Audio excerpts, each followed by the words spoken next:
ದೇವರಿಗೆ ಸ್ತೋತ್ರ. Jesus heels ministries ಸಭೆಯ ಈ ದಿನದ ವಾಗ್ದಾನ ವಾಕ್ಯ.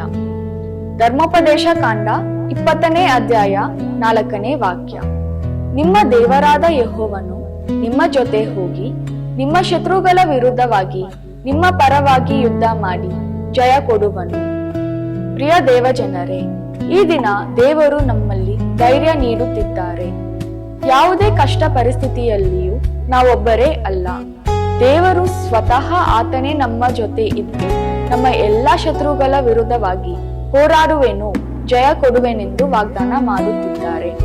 ನಮ್ಮ ಶತ್ರುಗಳು ಅಂದರೆ ನಮ್ಮ ವ್ಯಾಧಿ, ವೇದನೆ, ಬಾಧೆ, ಎಲ್ಲ ವಿಧವಾದ ಕಷ್ಟಗಳಲ್ಲಿಯೂ ಆತನು ನಮ್ಮ ಜೊತೆ ಇದ್ದು ನಮ್ಮ ಶತ್ರುಗಳ ವಿರುದ್ಧವಾಗಿ ಹೋರಾಡಿ ನಮಗೆ ಎಲ್ಲ ಜಯವನ್ನು ಕೊಡುವೆನೆಂದು ವಾಗ್ದಾನ ಮಾಡುತ್ತಿದ್ದಾರೆ. ನಾವು ಆ ವಾಗ್ದಾನವನ್ನು ನಂಬಿಕೊಂಡು ದೇವರಲ್ಲಿ ದೃಢವಾಗಿರೋಣ. ದೇವರಿಗೆ ಸ್ತೋತ್ರ. ಈ ದಿನ ನಿಮಗೆ ಶುಭಕರವಾಗಿರಲಿ.